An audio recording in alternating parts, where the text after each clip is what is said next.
TV, man. Something told me, I loved young Dolph music. Something told me, like, he got shot 22 times. Let's check out some of his gun wounds where he got shot at, man. This is crazy. Okay, let's get straight to the meat and the potatoes. Okay. Young Dolph suffered 22 gunshot wounds according to the autopsy. Those wounds both included where they entered and exited his body.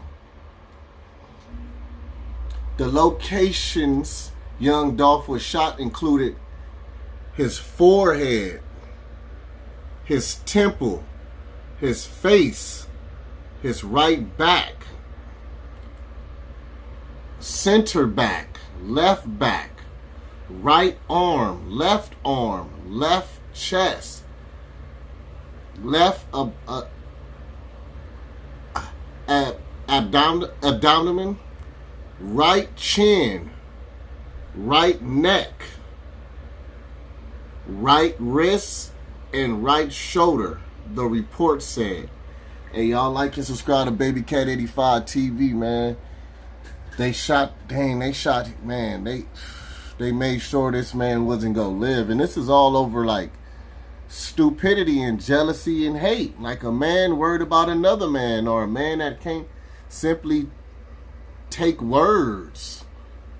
It says it right here. Young Dolph was shot including the forehead, the temple. So they hit him in the middle of his head, and then the temple, I think that's the side of the head, face, right backwards. Oh, it's right there, man. I don't want to repeat myself. Young Dolph was shot to death at Medea's Homemade Butter Cookies on Airways Boulevard near Ketchum Road on November 17, 2021. It's already been 2 years, y'all, man. Rest in peace, young Dolph, man. This is crazy.